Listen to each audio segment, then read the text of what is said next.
What is Refills about? Refills is about developing novel mobile robotic systems that work in close and smart collaborations with the humans. And this allows addressing the main in-store logistics for retail stores, leading to a smarter shelf refilling in supermarkets. When I'm looking into our distribution centers, then I recognize that we have a lot of technology in place there.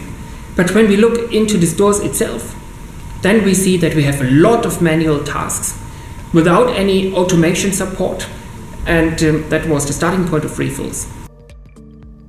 In the Refills project, we were looking at all conventional in-store logistics processes, all the way from shelf monitoring to store delivery to shelf refilling. Shelf monitoring mainly consists of data gathering processes, making sure the layout of the products on the shelf is correct, as well as the inventory of each product. When receiving new goods, the pre-sorting of goods in the backroom as well as the distribution of those goods to the shop itself are crucial. The shelf refilling is both a time-consuming and physically demanding process that is still completely manual. The Refills project aims at developing robotic systems able to address the in-store logistic needs of the retail market. 3 scenarios building on top of each other are considered. In the first scenario, mobile robots inspect shelves and generate semantic environment maps for layout identification and store monitoring. The second scenario employs robot arms for autonomous sorting of cases from mixed case pallets in the backroom, autonomously transporting trolleys from the backroom to the shop floor, and for assisting human clerks with shelf refilling. In the third scenario, research thrives to handle a wide variety of products and refill shelves autonomously. The store management system from Swisslog, which is based on Swisslog Sync software, is the connecting software for all modules. For example, giving depalletizing cell carrier modules or trolleys, or scanning and pointing modules a connection point. Each of these modules is individual, but the store management system combines all of these together to make the whole system working.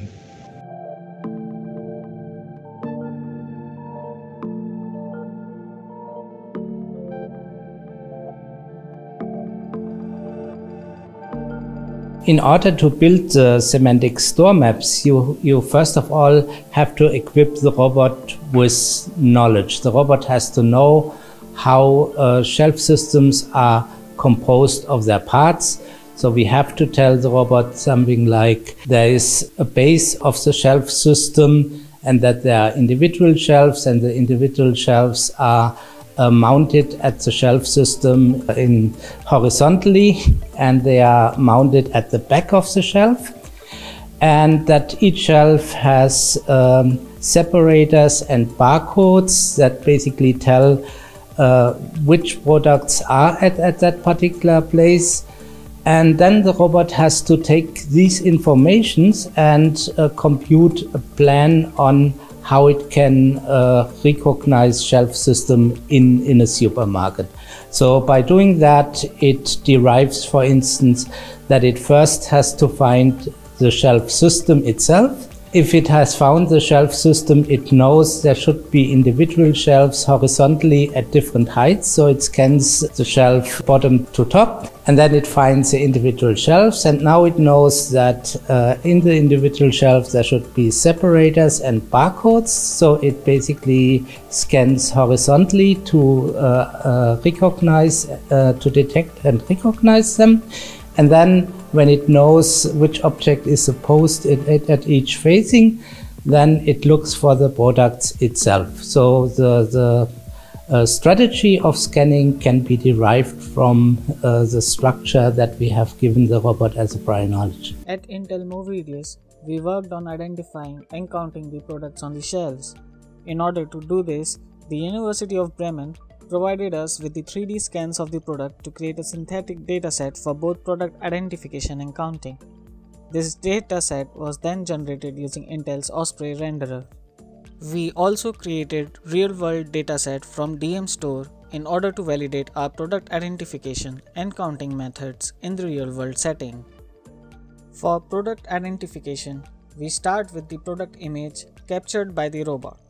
Using AI, we convert it into a feature vector, which is essentially a sequence of numbers that identifies the content of the image. This feature vector is then compared with the feature vector of all the products in the database that we showed before to identify the correct product. Similarly, we use the state-of-the-art AI to look at the rows of the product on the shelves and count the number of products. Our AI is robust against other visible products in the image and densely packed products. So semantic store maps are a very exciting representation of stores, because they are very realistic, they are very detailed, and you can look at them from different perspectives. So for one thing, you could take a semantic store map and have somebody kind of, when we render them in virtual reality, and simply go shopping in semantic store maps, right? Or you could also think of a system like a Siri agent, where you can just ask questions about a store, and the semantic store map could visualize the answers to these questions. So there are lots of applications that you can target if you have semantic store maps available. Another module that was developed from scratch in the Refills project is the scanning module.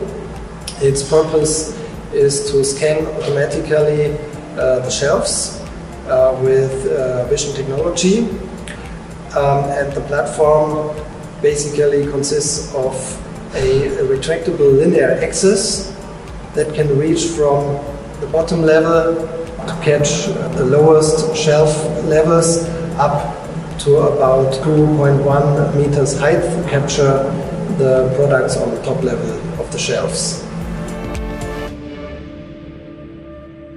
The depalletizing cell is a new concept that combines a visual system with a new design of a mechanical gripper that allows the depalletizing of heterogeneous pallets in a completely autonomous way. So without the intervention of any operator during all the process, from the identification of possible boxes to be grasped up to the delivery on a trolley or on what you need in your process.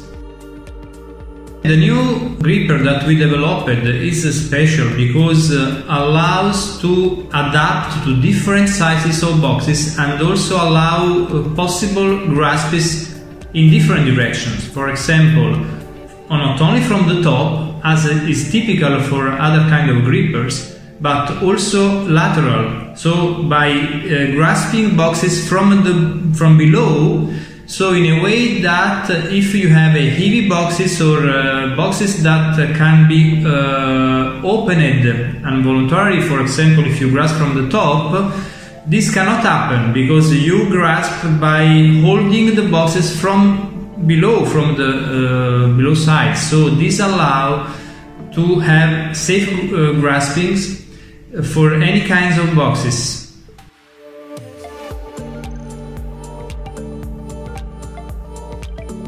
Within the project, we developed a carrier module, which is an autonomous platform developed to transport any module that we have in the scenarios from A to B. The carrier module was developed from scratch in the Refills project.